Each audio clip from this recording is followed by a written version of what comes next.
Good afternoon. It's your boy Trey Colbeck here for another episode of Harness News Update, episode 40. If you believe it, I've done this 39 times before. Getting up there in the episodes. August 30th edition, and we're live on our presenting sponsor, Harness Link. We're live on Harness Link's Facebook, Twitter, and YouTube channel. I guess Twitter's now X, and YouTube channel. Make sure you like, subscribe, share, comment, everything the wonderful things you can do on social media. We're also presented by Harness Bid.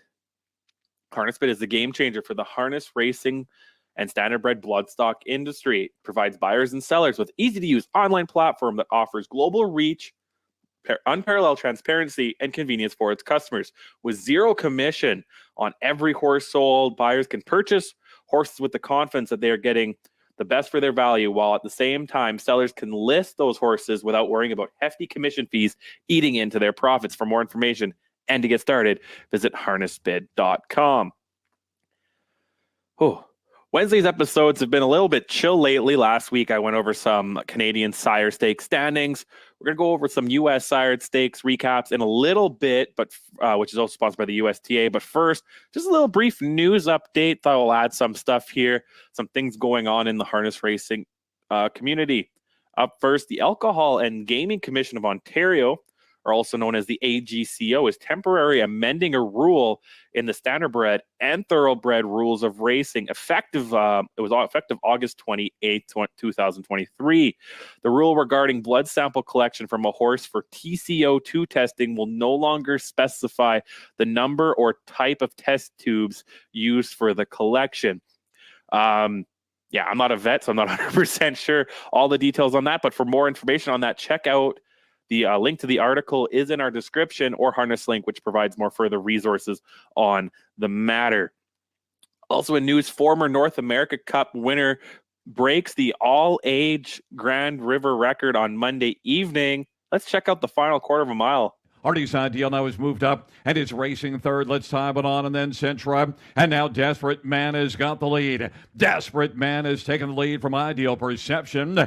Desperate Man leads by 2, and that advantage is widening out 3/4. 121-2, and Desperate Man is pouring it on, and Ideal Perception second. Then Artie's Ideal is third, and Centra is racing fourth. Desperate Man as they turn on down the lane, and it's just a race against the clock. And Desperate Man as they come to the finish. It'll be interesting to see how fast it is. 150-1. That's a new track record. Artie's Ideal, Ideal Perception, and Don't Poke the Dragon. Rob, 150-1 off a 26-second opening quarter. Desperate Man by Shadow Play paced the mile in 150-1. The previous record was set by Rare Jewel in 2007. That was 150-4. With the track reconfiguration still set to take place at the end of this year, at the end of the meet, Desperate Man will likely be forever the Grand River history books with the fastest time, while the oval is a half mile. Desperate Man's win with his 11th in lifetime and 47 appearances. The 5-year-old has earned over $1.1 million in earnings. In addition to being the North America Cup winner, he is also an Ontario Sire Stakes champion. That same night at Grand River, Dealin' with Dewey by Wheelin' and Dealin' also rewrote the track record for age trotting geldings on the card.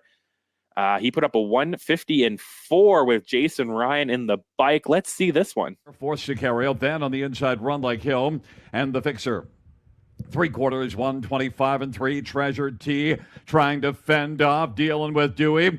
Dealing with Dewey and Treasure T. They're going to slug it out. Esquire third, Sicario fourth. Dealing with Dewey on the outside as they turn for home. Dealing with Dewey and Treasure T on down the stretch route they come. And Dealing with Dewey has put away Treasure T, who was game and is going to stay for second. Dealing with Dewey wins it. Under wraps, Treasure T second. Close for third. Esquire, Sicario 154-3. So a couple track records going down at Grand River. The last day of racing at Georgian Downs was cut short due to an unfortunate incident involving the starting gate. Let's see this. Field for race number 7 is at the start of the rough. Shadow Warrior, Sunseeker. Sunseeker's got the lead. Then Shadow Warrior, Delightful Feeling, and Brian Silster's racing fourth. And Ryan Klein has gone off stride. And racing position fifth is Touch. Thankfully, no one was hurt as the starting gate seemed to lose traction and failed to accelerate from the field. Nate's Bucky with Samuel Filion was the one caught up along the gate and the fence there. Judges deemed this race was a no contest, and the remainder of the card was canceled because that rain just kept on coming. Well, yeah, so that wraps up Georgian Downs meet for the year. Confederate, the Sweet Lou product, once again dominated the harness racing top 10 polls with 33 first place votes. There were some changes in the top 10 polls as By the Missile moved from 9th place up to 5th. Also, Tactical Approach dropped from 5th to 7th, and Cannibal made it back to the top 10, sitting on the line at 10th. Charlie May also got a number 1 vote. He's sitting at 27 points, but he's outside the top 10. So we'll keep an eye on the top 10 poll as it continues. Some MGM Yonkers International Trot news. The field keeps getting bigger. We're sitting at 9 now, as It's Academic and Venerate will be the the United States entrance into the International Trot. That's set to go September 5th. The Canadian invitee expected out to round out the field soon. And here's your 9 as of now. It's Academic and Venerate from USA, Get a Wish from Denmark, Etonet from France, Vivid Wise as Italy, Aldebaran Zeus from Australia, Jiggy Jog from Sweden, Hirio Boko from Finland, and Birjanian Jet from Italy. And again, there should be one more Canadian entry to round out September 5th. The MGM Yonkers International Trot. And the last kind of news I want to touch on is kind of put my 2 cents worth. I haven't done one of those in a while, but I'll put my 2 cents worth here on a topic that Harness Link's very own John Barry brought up in his last main attraction piece. That too, if you haven't read it, the link is also in the description, as he talks about how harness racing and standardbred seems to be the lucky ones when it comes to injuries and fatal injuries in the horse racing world. We're seeming to see a rise in injuries right now, especially in thoroughbred. And unfortunately, they don't have the greatest of endings for our horses. There's been a lot of news growing on this. If you remember back in May, there was a lot of news leading up to the Kentucky Derby and after the Kentucky Derby. It led to Churchill Downs really, taking a step back and looking at their track conditions and see how things can go. I know some other tracks have been in the spotlight as of late about the safety and well-being of the horses and, of course, the jockeys out there. Feel free to leave your comments here or on John's piece too, if you want to put your 2 cents onto this. And why is there such a rise of injuries in thoroughbred? And is harness racing really lucky? Are we really just that much different? Are the horses just bred different? Is the style of racing just bred different? Because I think right now we're at a very interesting side road, or a very interesting fork in the road, with society, with gambling and animal welfare kind of being the 2 main pillars of our sport. And those 2 things are very, very controversial in society right now. Animal welfare and animal rights has been a topic of discussion for some time. And gambling right now, with sports gambling being at the height as what it is, every commercial, we got NFL season kicking off next week. All you're going to see is sports gambling sites, sports gambling. I think right now it's a time for harness racing to really reevaluate where we're sitting at and where we want this sport to go. Speaking as someone who, I'm under 30, I want to be in this sport for the next 30, 40, 50 years. I think there's a lot the younger generation we have to look at to go forward. But like I said, leave your comments here in this chat. Leave your comments on John's piece. I know he loves people reaching out to him to discuss what he thinks. I love John. So again, if you want to read that article link is also in the description. That's all of my news segment here. We're going to take a quick break. When I come back, we're going to look at the U.S. Sire Stakes action sponsored by the USTA. Don't go anywhere. Harness News Update. We'll be right back.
All right, welcome back. Now it's time to look at the U.S. Sire Stakes action, recap action sponsored by the USTA. A couple states were in action. I had three of them: Maryland, Kentucky. But first, we'll look at New York, leg 4 for the 2-year-old Colton Gelding Trotters. Went on Monticello on Monday. Just one split. Let's see who wins. Tighten your grip. Holding on to the lead, but Jordan now decides to pull the 2-5 favorite out of the 2-0. And here comes Keep Asking on the outside. Now coming on to take command. 3/4 in 1:29-4, 29-2 panel. Midway around the final turn. And Jordan and Keep Asking now in front over Tighten Your Grip second. Moving into third now comes Chaplin on the outside, a closer third. But they're at the top of the stretch here in the finale and the feature, and is Keep Asking now pulling away from the rest of the field. Jordan, you're home free. You're going to stroll home in the Sire Stake, and the time for the mile is going to be 1:59 flat. Keep Asking, a Chapter 7 product, gets his second win in 6 starts this year. Now he has back-to-back wins. Last time out, he put up a 1:54 time at Vernon Downs, and he follows that up with this 1:59 flat effort at Monticello. He has entered in 6 of the 7 legs so far and currently leads the standings tables at 153 points. So he leads the way as the New York Sire Stakes Finals is on September 9th at Yonkers. And nowhere I'll tee all that up for all the divisions as we get closer. Kentucky had their third leg for a couple divisions. 2-year-old Philly Trotters up first. There was one split here. Let's see who wins that Red Mile on Monday. And 1. So a reasonable tempo for Allegiant. And she is still unpressured. She takes this field out of the far turn. Volcanic Blue Chip has had a perfect trip on her back second. Honorable Way there third in front of Special Talent. Day Night Titans in there fifth. She's got 7 legs to make up and still far back to Providence. Still no change of position here.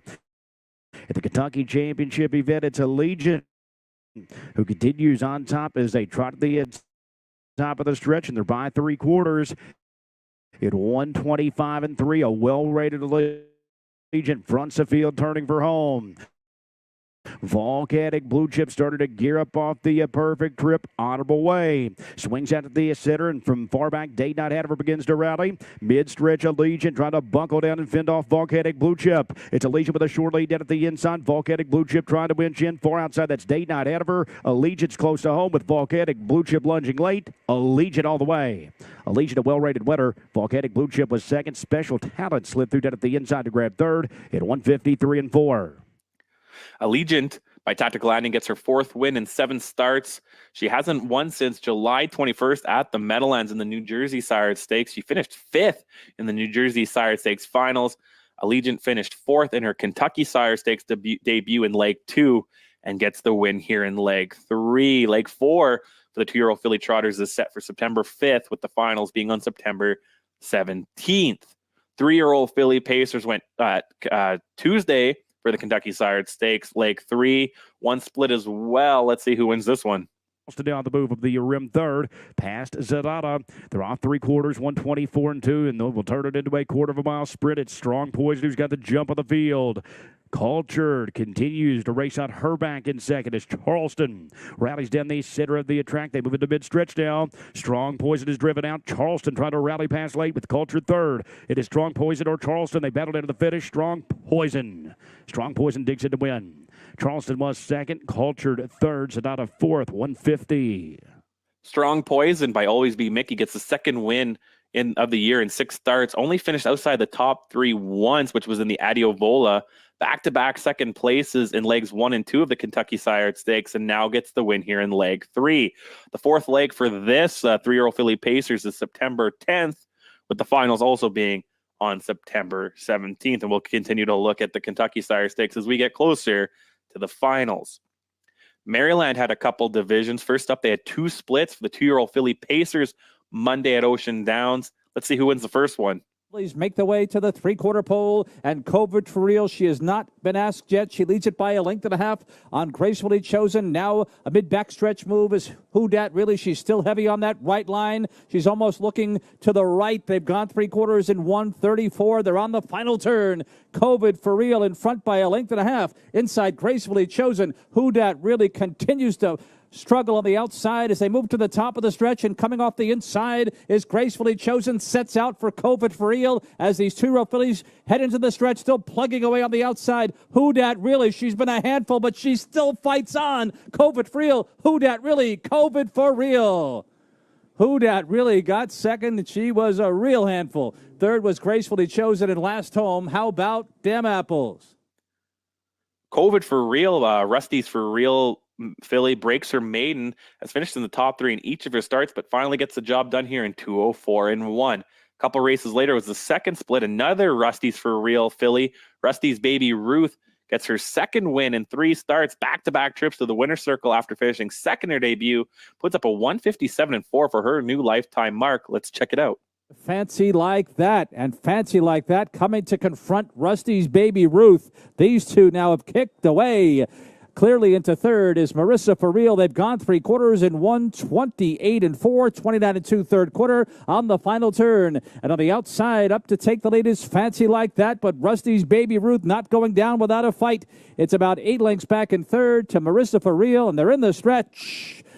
It is Fancy Like That, and a determined and tenacious Rusty's Baby Ruth comes back and turned her aside. Rusty's Baby Ruth. Dead game. Wow, she turned away Fancy Like That.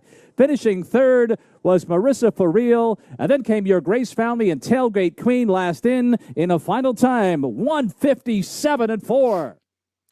And the finals for this for the 2-year-old filly Pacers will at Oceans Down on September the 6th. We also had leg 2 for the 2-year-old Colton Gelling Trotters Monday night at Oceans Downs.